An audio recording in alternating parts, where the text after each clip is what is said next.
There's one power, invisible, and you see it everywhere and every day. One power, indescribable, and you speak of it with every word you say. Mysterious until you know the truth. As simple as the love inside of you. Call it God, call it Spirit, call it Jesus, call it Lord, call it Buddha, Baha'u'llah, angels' wings or heaven's door. But whatever name you give it, it's all one power, can't you see?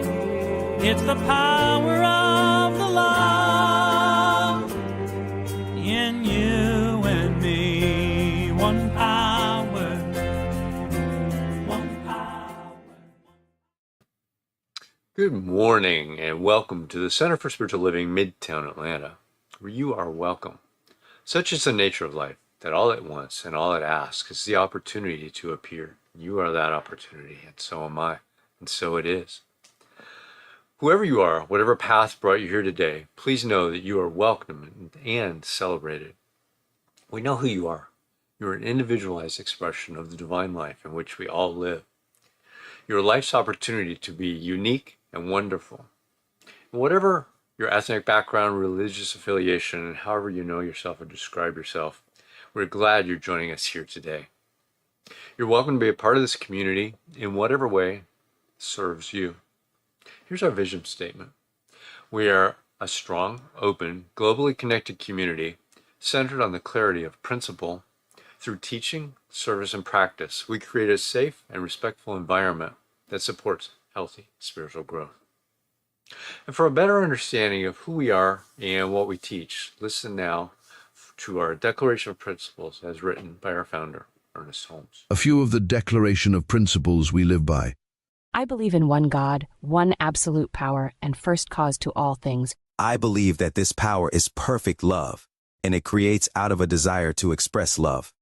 I believe all thought is creative, and how I choose to think creates my personal experience. I believe in the unity of all life, and the immortality of the individual soul forever unfolding.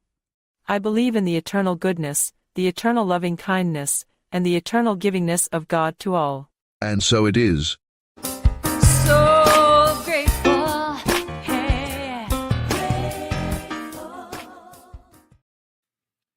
So, a practitioner is someone who's demonstrated the ability to use spiritual practice and spiritual laws to bring about changes in their lives. They've also demonstrated that they know how to bring about these changes in others when asked. Licensed by Centers for Spiritual Living, they're available to you to provide spiritual guidance and support in those areas you're looking for help in. You can contact them through our website, cslmidtown.org. And today we've got one of our amazing practitioners to share good ideas and an affirmative prayer called a spiritual mind treatment. Welcome, Maya Fuller. Thank you, Vance. Greetings, CSL Midtown. Happy holiday week.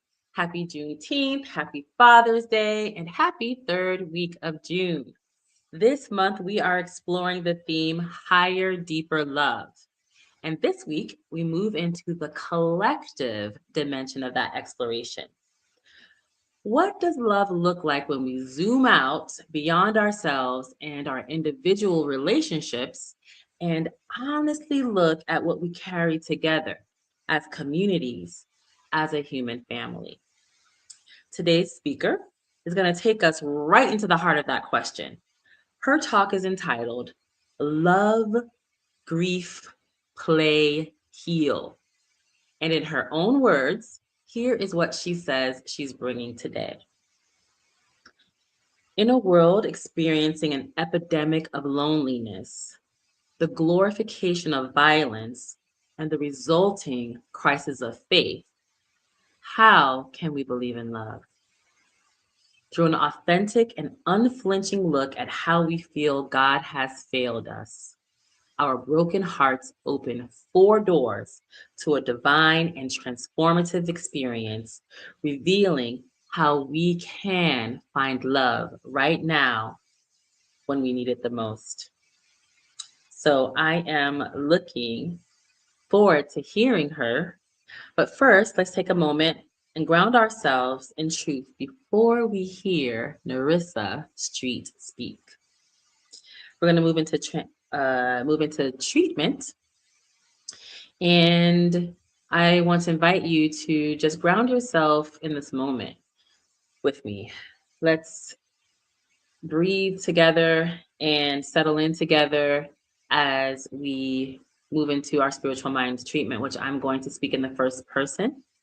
I speak in the first person because treatment is personal, and speaking in the first person allows you and invites you to accept whatever words resonate with you, accept them as your own. So just take this time to just take a deep breath in,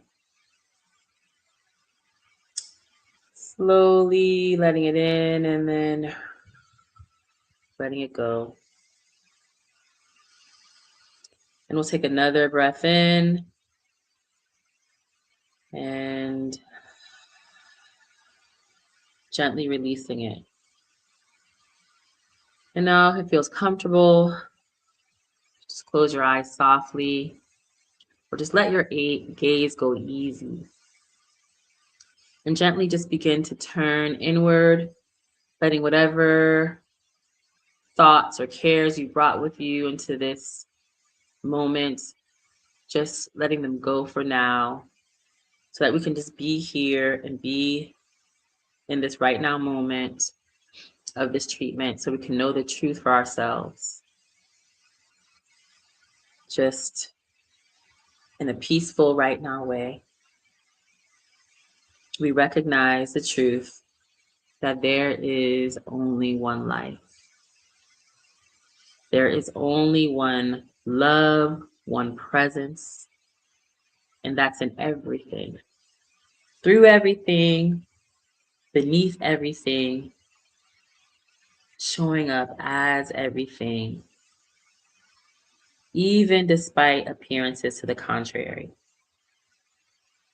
This love, this oneness, this goodness, this presence shows up even in the things that hurt, even in the things that have left a mark, even in the places where I once looked for God and felt like no one was there. That presence was there, and it is here now, and I am held in it completely.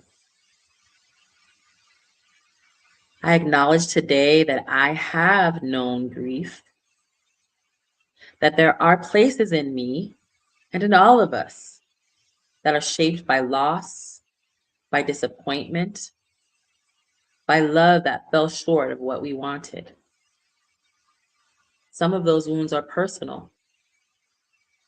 Some go back further than my own lifetime, carried in the bones of those who came before me. I don't look away from any of that today. I allow it to be seen. What grief tells me is that something mattered, that I was open, that I was in it, and that love was there. And that love never actually left. Even in the hardest seasons, love was present. It was in the friend who called at exactly the right moment. Love was in the stranger who offered kindness when I had no reason to expect it. It was in every moment of beauty that broke through when I needed it most. A song, a sunrise, a word that landed just right. Love was there, quietly, consistently, refusing to be extinguished. Today I release any story that says I have been abandoned. Any belief that the pain is the final word. It is not. Because on the other side of every dark night, morning comes. It always comes. And the light that meets me there is the same love that was with me in the dark. Steady, patient, and unchanged. That love is not somewhere I have to go. It is here. It is now. It is available to me in every breath. And so I breathe.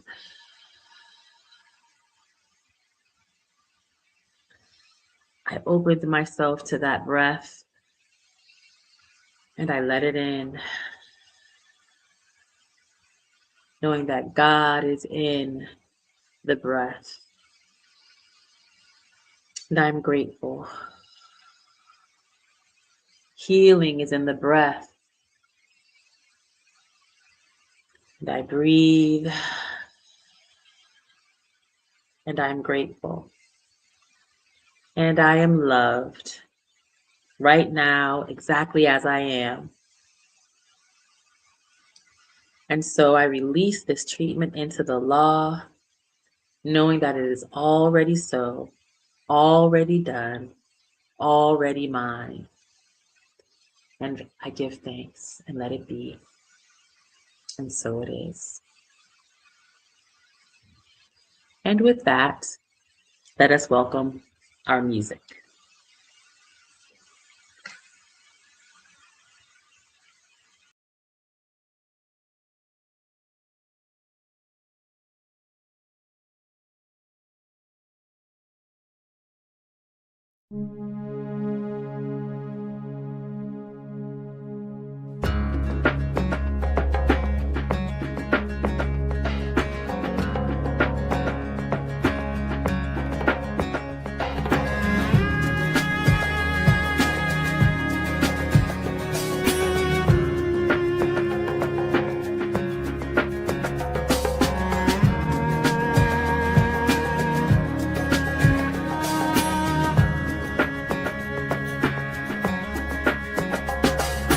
I can see laughter, or I can see tears.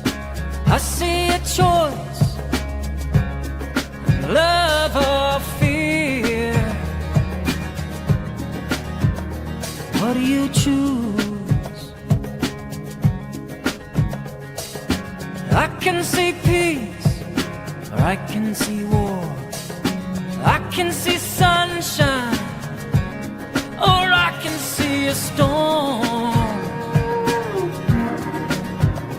What do you choose? Now I choose to love where freedom flies from my heart, where the light keeps shining. And I choose to feel the whole world crying for the strength that we can rise above. I choose love. I choose love.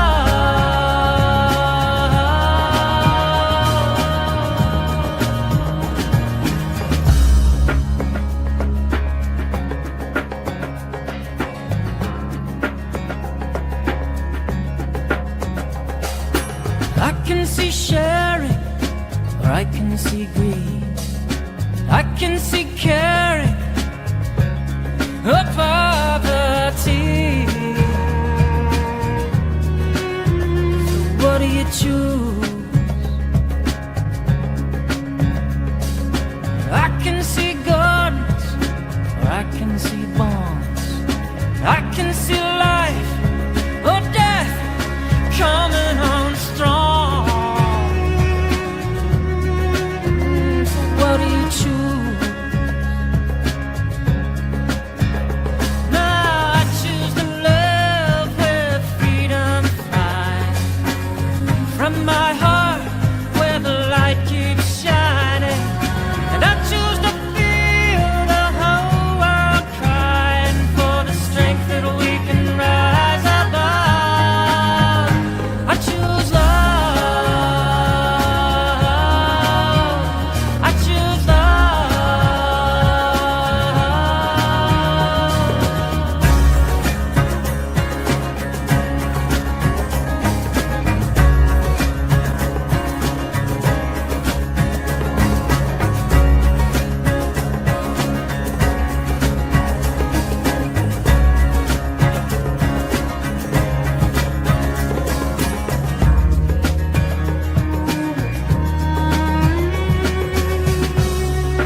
us healing, darkness die.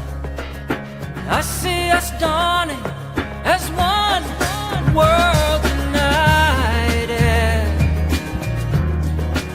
So what do you choose? Love or fear? Oh, we choose.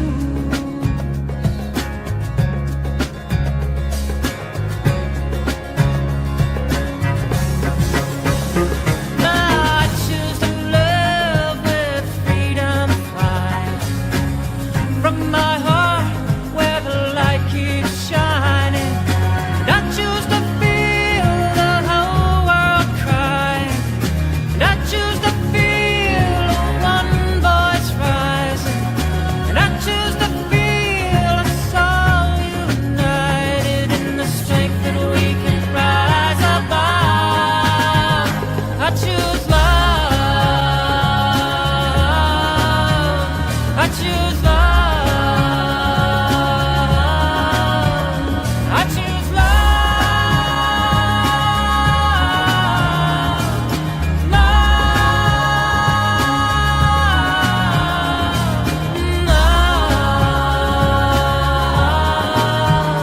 I choose love.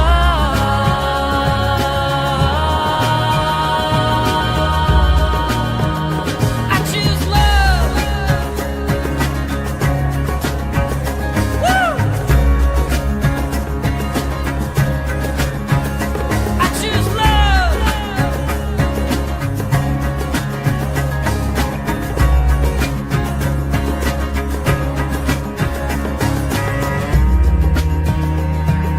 Oh, I choose love.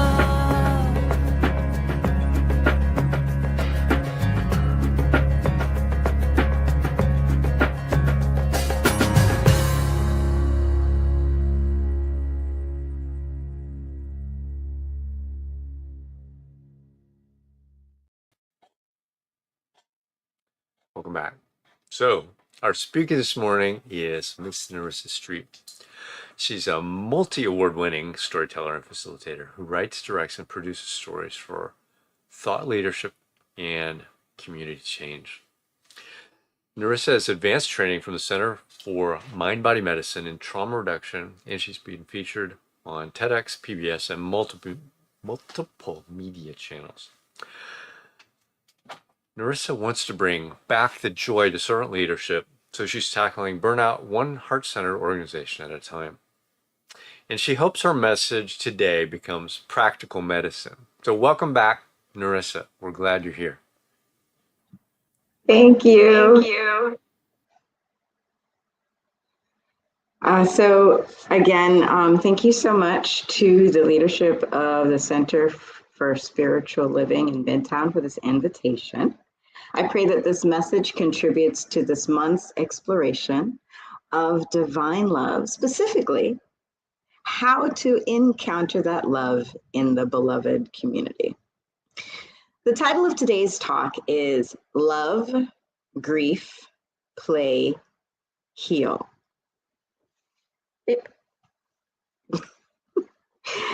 It came to me a few months ago as I came to terms with the new direction my life was taking over a year of correction. The phrase described not just what I was experiencing through that year, but it seemed to articulate steps in a bigger context. Today's lesson provides a beautiful opportunity to share it with you. So, as we begin, I invite you to take a deep breath.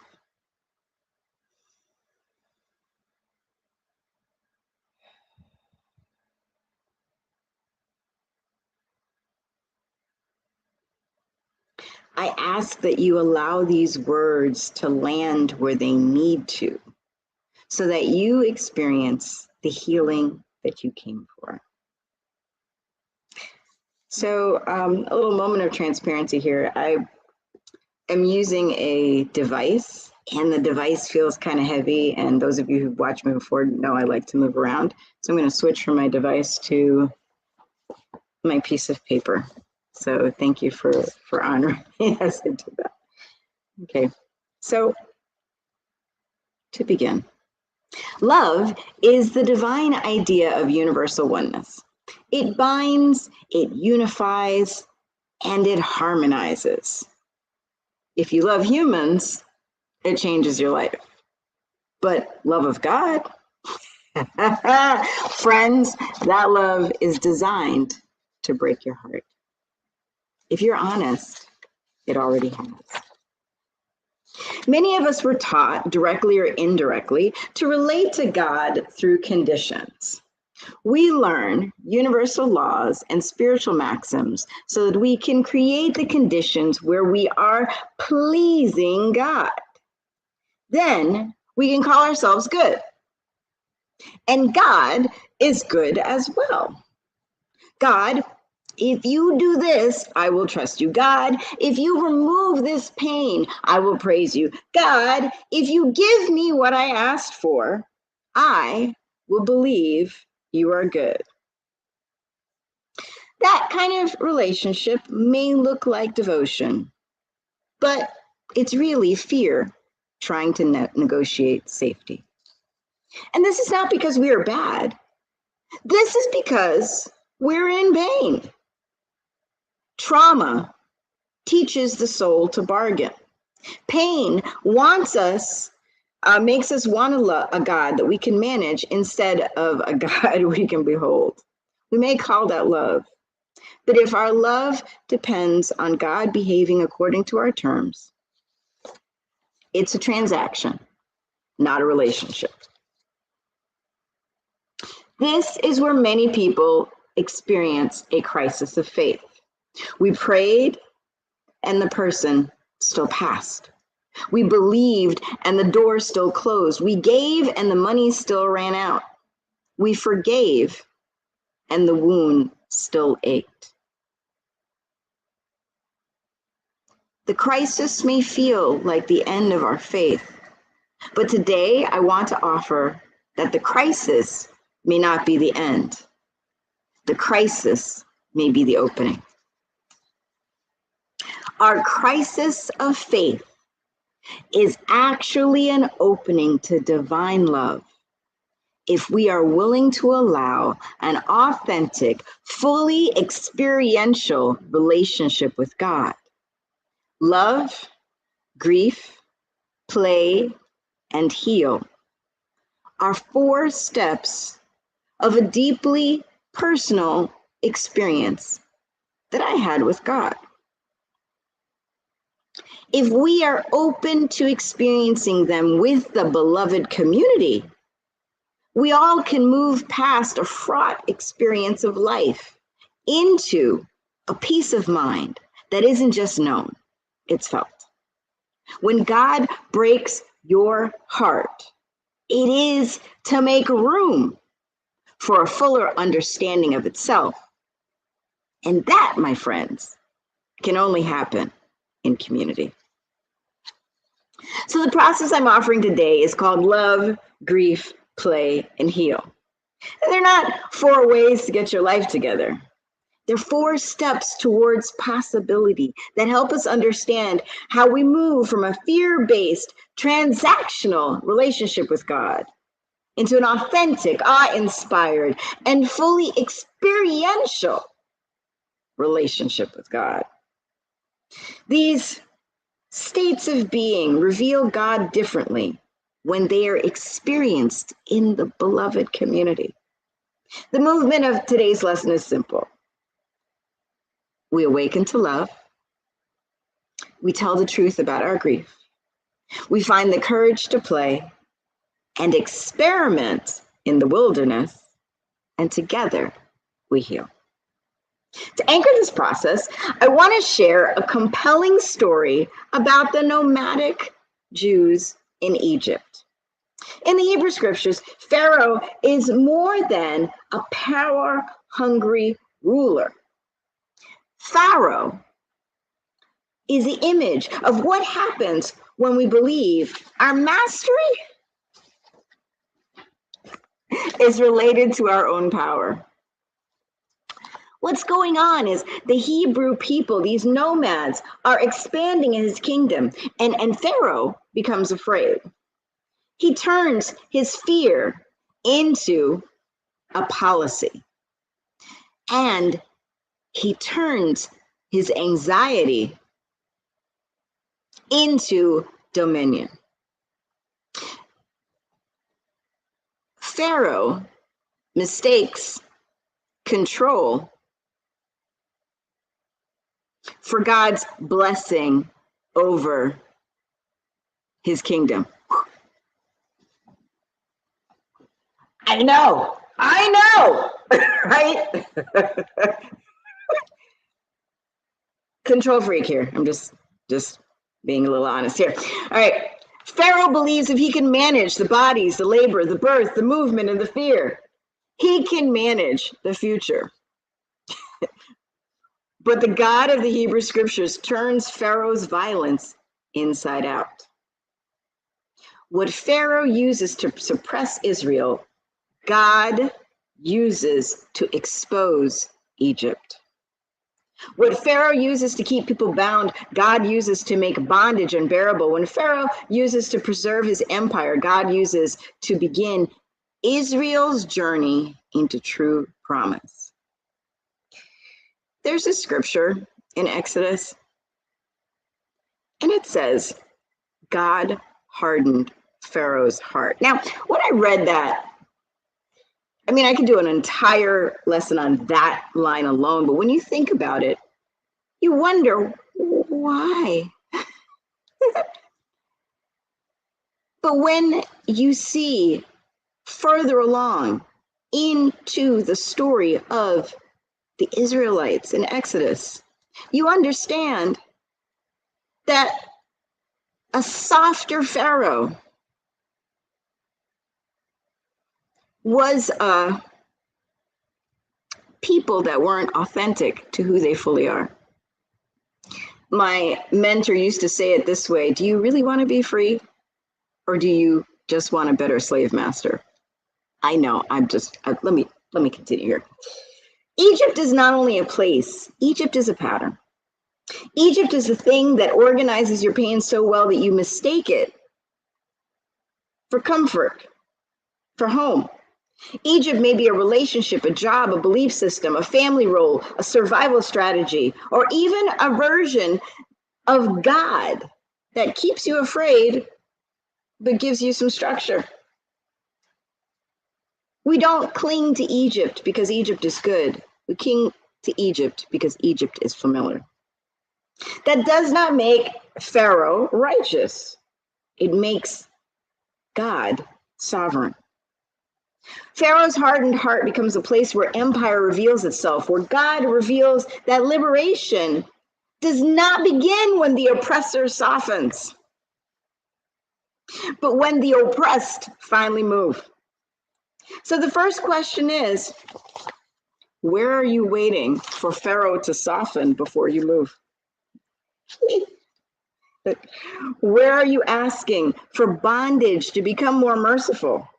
Where are you asking the old system to bless the version of you that God has called you out of? So let's go through the 4 steps, shall we? Our first step is love. But it is love in its first awakening. This is where we have discovered the spiritual laws and we fall in love with our new identity and our new sense of power. We discover prayer. We discover alignment. We discover intention and manifestation. We discover that our words matter, our choices matter, our body matters, our yes matters, and our no matters. This stage is beautiful and necessary. We need to discover that we're not only what happened to us, we need to discover that God has been speaking in places that we thought were silent. So we fall in love with this idea of God as possibility, and with a version of ourselves that is no longer wounded. The misunderstanding is that we may begin to think that spiritual law means spiritual control. We think that if we pray correctly, life will behave. We think that if we align correctly, loss will pass over our house. We think that if we are faithful enough, God will keep the glass from breaking. But this is where love has to mature. Where have you mistaken spiritual power for spiritual control? At some point, God's law lets you down. The formula stops working. The prayer doesn't produce the outcome. The thing that you believe would protect you does not protect you from pain. This can feel like a betrayal.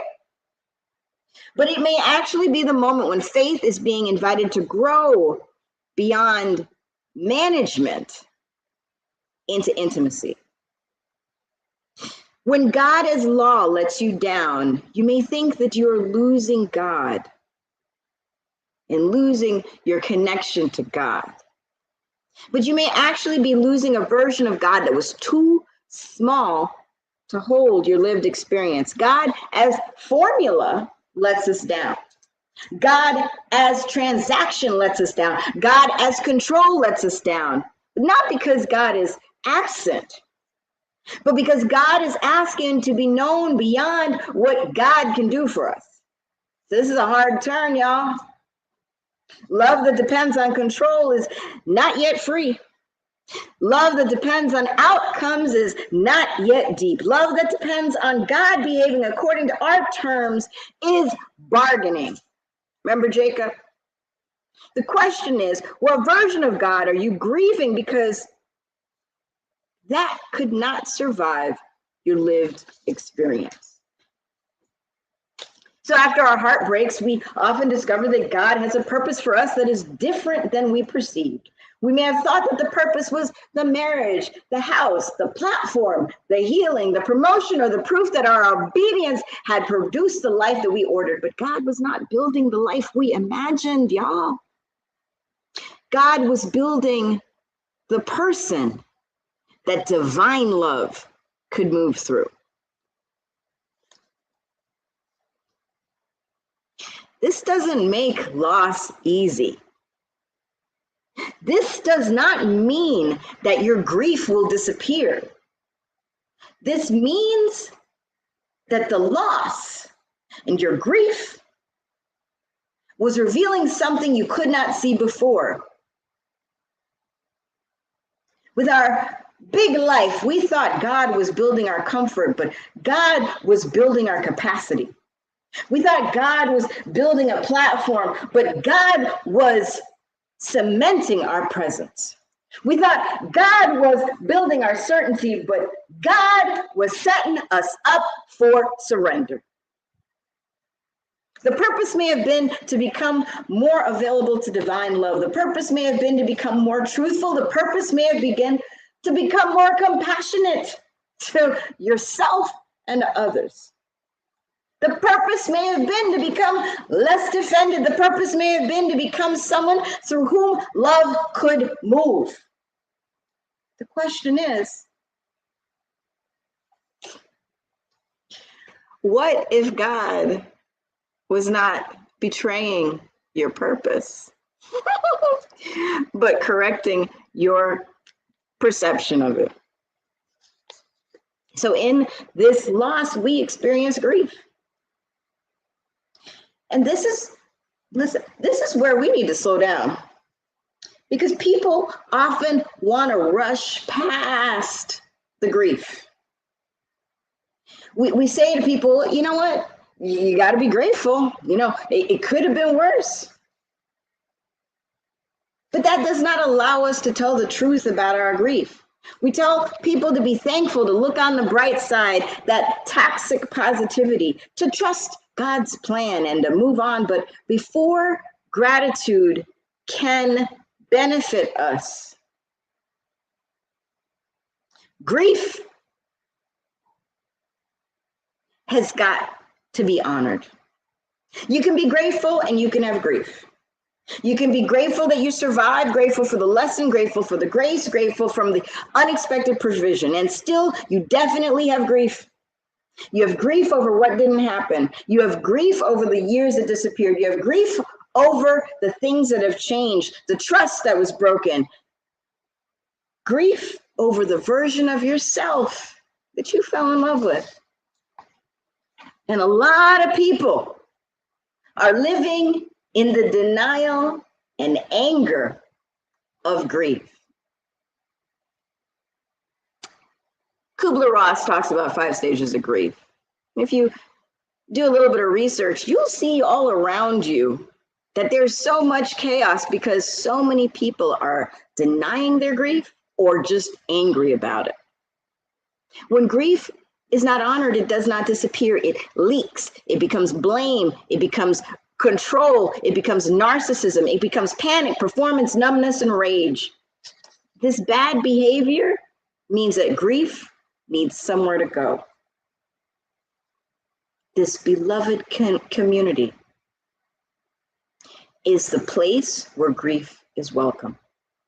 It becomes the place where we stop pretending gratitude means we are not grieving. It becomes the place where we can say, yeah, I'm thankful, but I'm still tender. I believe God is here, but I'm confused. And I am still heartbroken. The question is, what grief have you dressed up as gratitude because you thought that being honest about it meant that you were being unfaithful? And so now we're being sent into the wild. This is the place that we have a decision to make. We can move from being paralyzed in our grief to finding meaning in it. And we do this in the wilderness. There's this place where things are raw and uninformed. And you may be tempted to step back into this fully formed system. Things are familiar. But in the wilderness, in this place where we don't know everything, we can meet ourselves. And we can form this new world around who we truly are. The wild is not punishment. The wild is the place where the new world has language. This old system can no longer organize us, and the new system has not yet been built.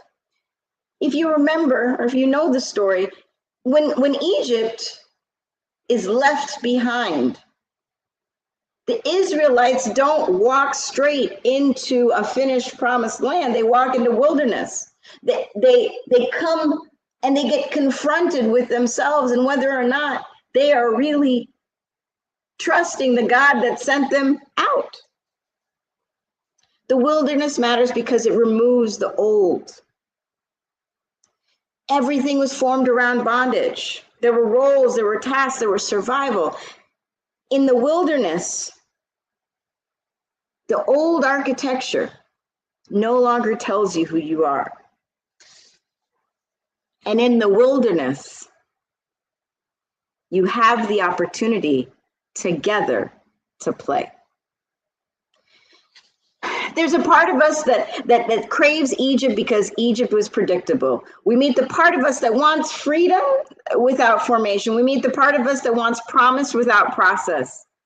We meet the part of us that wants God to deliver us from bondage, but not change the imagination that bondage gave us. The wild and the wilderness is where grief becomes honest.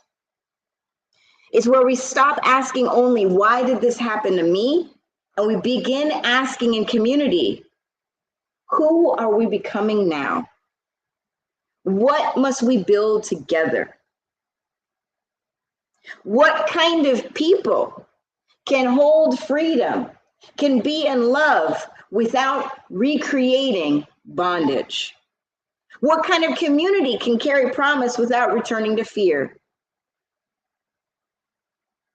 Where has God sent you into the wild, but you're still waiting for a map? The map that we are searching for is found in each other. This is where the movement, this is where the play, this is where the experimentation, this is where it matters. God sends us into the wild. We decide whether or not we will engage. We decide whether or not we're going to imagine something new. We can decide whether we want to keep going back to what we knew, or we can decide that we want to do something different. The movement forward into community, into play, is your soul saying, I will not let bondage, I will not let grief, I will not let fear be the architect of my imagination. I will not wait for certainty before I become available to God. Moving out of grief does not mean abandoning what you feel. It means allowing grief to become a doorway instead of a prison. It means refusing to let pain be the final author of our imagination. It means deciding that this place may be raw, but it is also creative. And so we play forward. And sometimes you think that play means that grief is not serious. But play is sacred experimentation. Play is imagination returning to the body. Play together is the courage to ask, what else could be true? This is how we begin to form a new world around us. When the world that was cracked open by our heartbreak no longer serves. In the wilderness, play matters because people have to practice freedom before freedom feels familiar. Let me say that again. People have to practice freedom before freedom becomes familiar. I like to say it gives us a muscle memory of joy and possibility. And it's easier to create from memory than it is from imagination. This is why storytelling matters. We do not tell stories only to explain what happened. We tell stories to discover what God may be making possible through what happened. We experiment with new patterns. We try on new ways of gathering, of resting, of speaking, of forgiving, of repairing, of imagining, of working. We ask how free people eat, how free people rest, how free people make decisions, how free people carry grief without building another place of bondage. Play is not a denial of grief. Play is what happens when grief has been welcomed deeply enough that imagination can rise up again. It's how the beloved community begins to create meaning together. The question is, what could we create in community if all of our grief was welcomed? And so from that play and from that call to community, we begin to heal. Healing is not looking at the glass and pretending it was never broken. Healing is the light refracting off of the new angles. These broken pieces don't disappear. They become part of our new lives. They catch light differently. They show us angles of God we could not see when everything was whole. We wanted God to prevent our heartbreak, and that makes sense. But we also discover God in the people who help us put the pieces back together.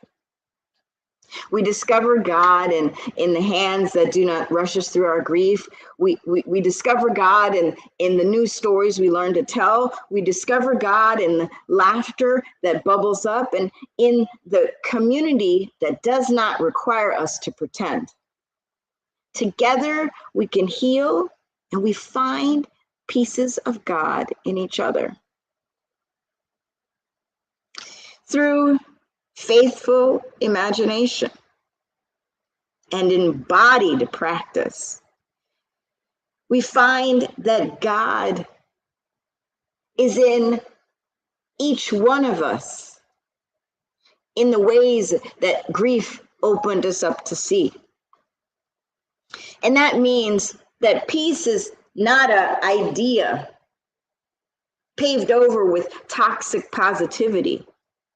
It means that peace is a felt reality. It's not just known, it's not just believed, it's embodied. So today, we're not leaving with a formula. We're leaving with an invitation. Love, grief, play, heal.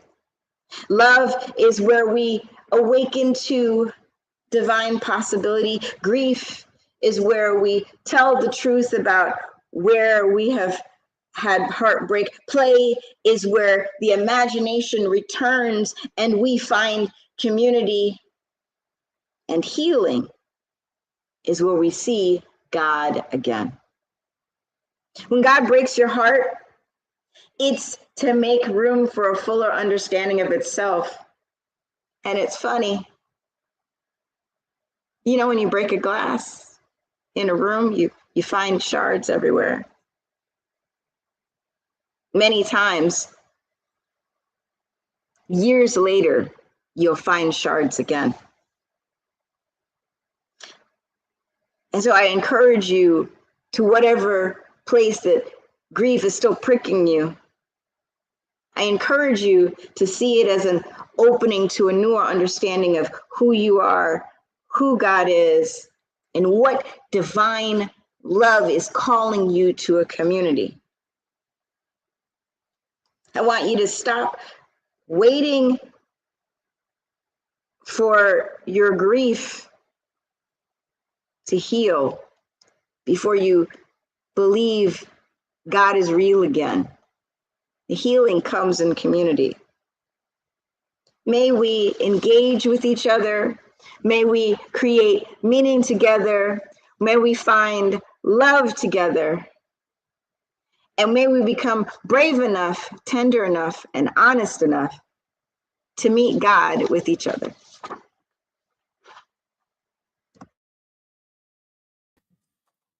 Thank you, Reverend Nerissa. Awesome. So, let's do our new minister, Sacred Covenant Easy Prayer. This is the abbreviated version of this. You can find the full version on the website. There's only one life. This life is God, and I am one with it. I know my new minister as a revelation of spirit, as principle, fulfilling God's promise. For principle is not bound by precedent, but it operates according to law for those who align with it.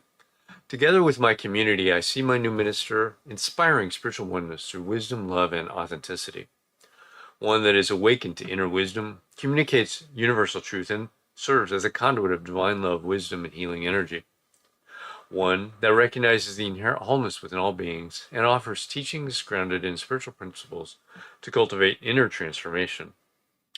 One that extends love, spirit's transformative power into the wider community, fostering connections that heal and uplift individuals on their unique journeys.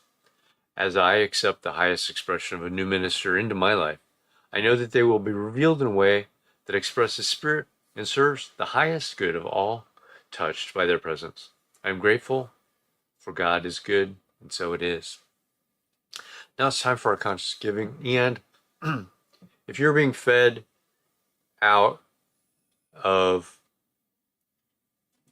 the messages that we are bringing to you each and every week, we would appreciate your contributions if you're not already contributing. You can donate at cslmidtown.org/donate or scan the QR code that comes up on the screen. Either way works. And here's our affirmation of prosperity. I live in a universe of abundance. As I freely and joyfully give, I join in the divine flow. And all that I share with life returns to me multiplied abundantly. And so it is. Next week, we've got online, Jeffrey Radcliffe is going to be our speaker next week. Don't have his talk title yet. still had Nerissa's information on this sheet. And if you want a deeper understanding of who we are and what we do, there's an adult study group that's going through the Science of Mind textbook at 10 a.m. on Sunday mornings. You can join them on our Zoom channel.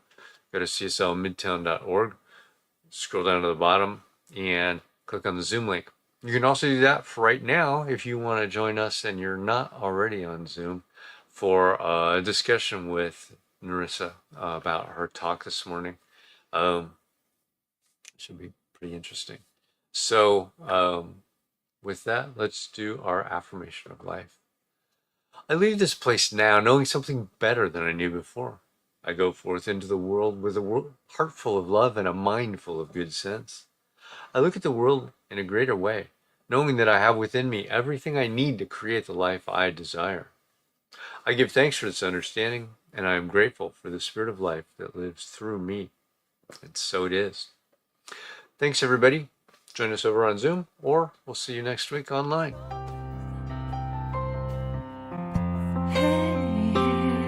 I'm so grateful.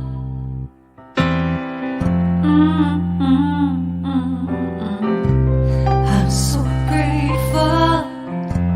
I'm so grateful.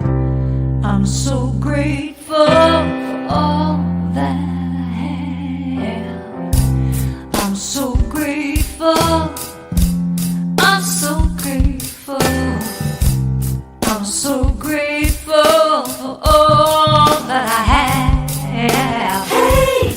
Oh yeah. Grateful. I just say I am so grateful every day for all I have. Every day. I'm so grateful. I'm so grateful. I'm so grateful for all I have. Every day I say it. Grateful. How I'm grateful. Every day. Oh yeah. I am so grateful. Oh yeah. I'm so grateful. 'Cause I accept and I receive. I am so grateful. Oh yes, I am. I am. So grateful, hey, grateful. I'll just count my blessings. There is a power for good in the universe greater than you are, and you can use it.